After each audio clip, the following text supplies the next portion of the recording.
Hello, it's John. Welcome to our beautiful sunny day here in Scotland. It is Thursday and Patch is wrapping himself around my legs. Sorry for the spin. Wow, what a beautiful day. It's so spring-like. My morning run was just filled with crows. They all seem to wake up around dawn, and I love the term about crows that they're communal sleepers. I think they wake up at the same time and go to bed at the same time. And these huge flocks of them were around the south of our town as I ran there this morning.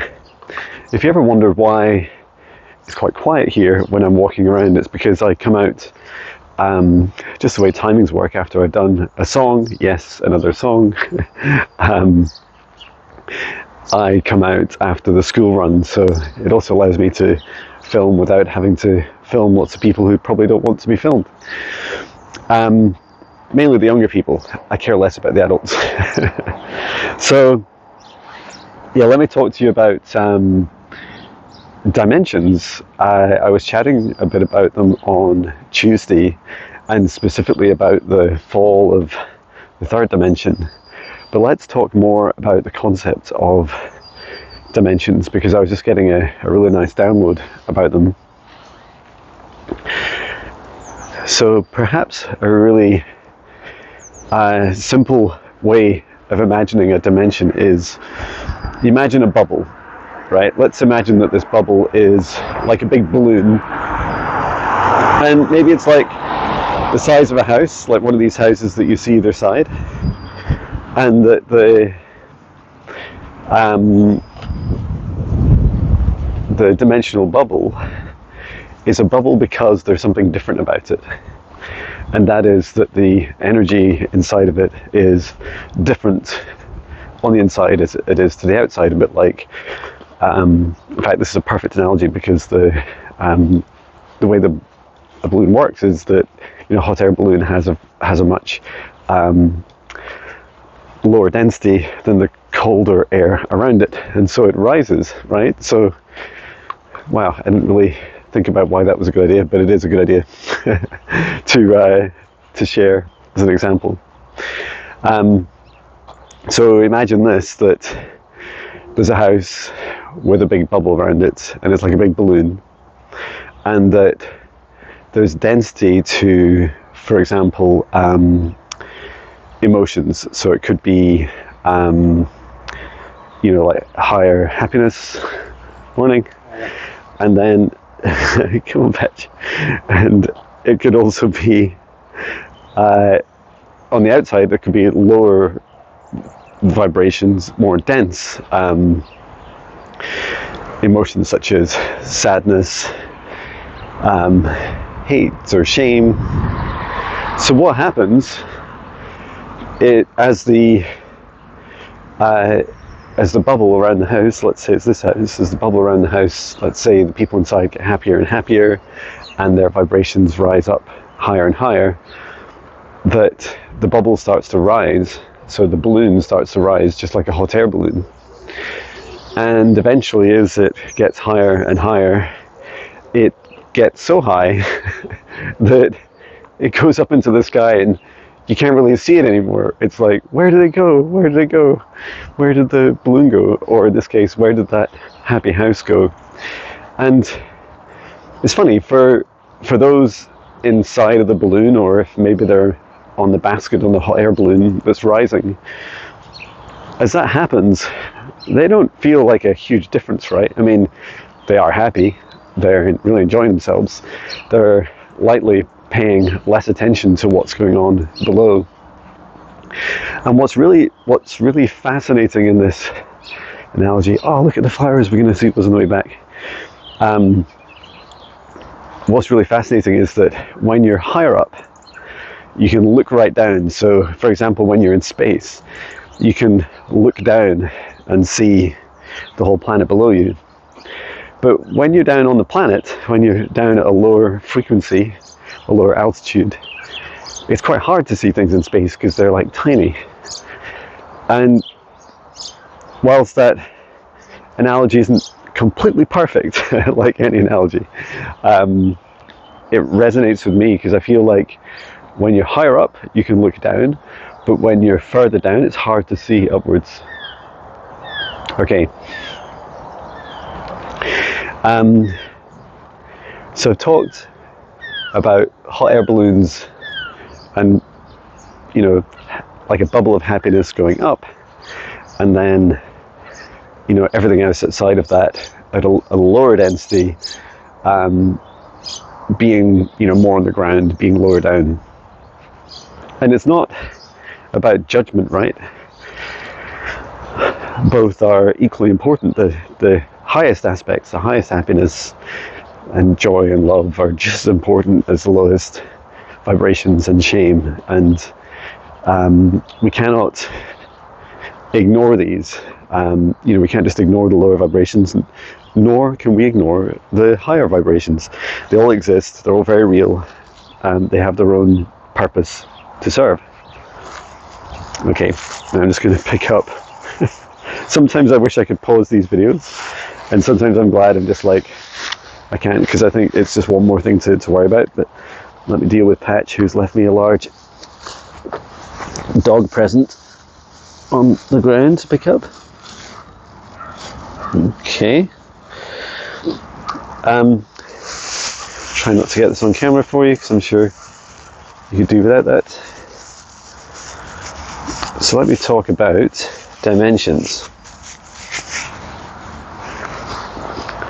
So one fundamental way of thinking about a dimension is that it is a frequency range. So just like us people, we have a frequency range. What does that mean? Well, maybe you could describe the human form as having like a range. So from, you know, the deepest, darkest emotions we're capable of holding, through to the highest, happy, high vibrations. And, you know, we can come back to that, because I do think that we have the capabilities of, I've seen it in my future. Whenever I visit my future, I keep hearing this beautiful message, which is there's no limit to joy. Which is great news, right? So what I heard was that in this journey, we experience, you know, everything within a range of a dimension. And what that means is that, imagine you're in your hot air balloon, and it's a bit like having layers in the sky. I can't remember the names of the different names of the atmosphere, but you could have lower, mid, and up, and upper atmosphere. It's not like that stratosphere and stuff. I'm sure you'll educate me in the comments and remind me of what the different layers of the atmosphere are. So as you travel up higher and higher in your frequency, you move between different dimensions. And it's because there's a restriction on every dimension of its frequency range. Why is this? Why does it happen? Why can't one dimension, you know, support like the whole universe, the whole frequency of existence? I feel like dimensions allow us to connect, like to match with each other within different frequency, within the same frequency range. So many of us right now, if you're watching this, you're probably somewhere between third, fourth, and fifth dimension. And that's really cool, right? That there's these different ranges of dimensions. So let's talk a little bit about the bubble effect as well, because I mentioned this on Tuesday's video. I think I actually posted it yesterday, but it was Tuesday's drive back from Naked Revive. And yeah, what I found was that I've seen this for a few years now, and it started to appear maybe 2 to 3 years ago in client sessions, and it was this concept of bubbles of dimensions, in that different areas of the same geographic location can hold different dimensions. How is that possible?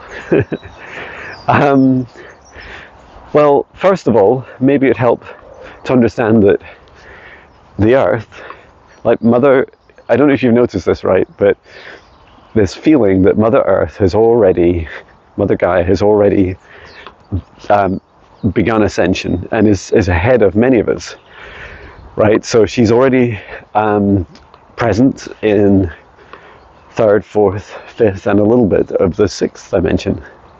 How is that possible? Well, I feel at the moment she's stretched across these 3, 4 dimensions.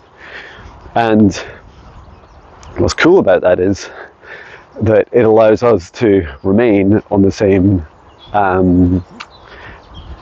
planet, but within, you know, a range that matches us, that matches our frequency.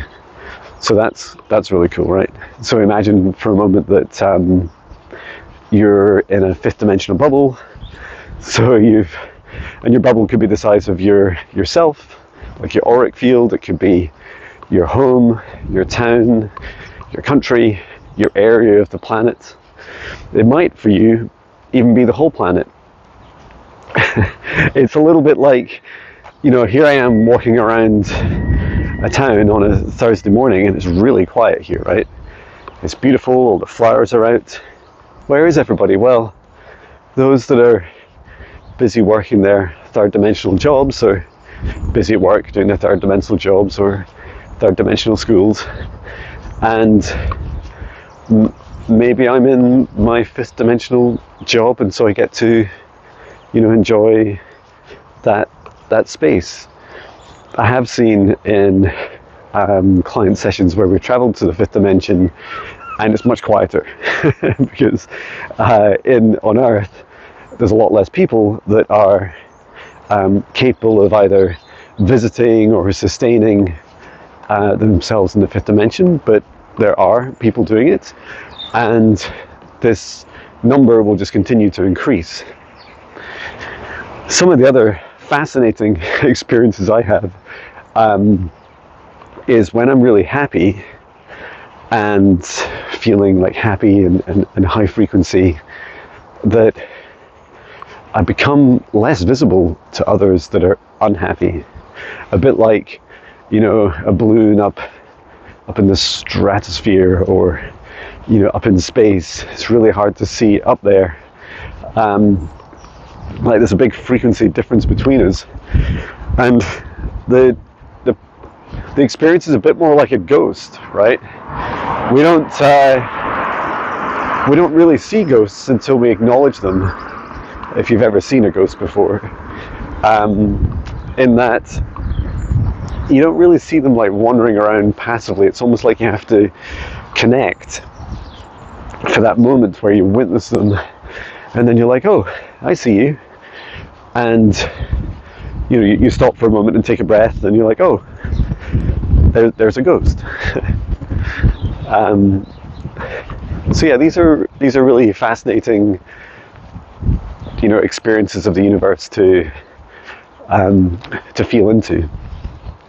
And I would say, and thank you to one of my members for asking me about this subject. It's really lovely to talk to you about it.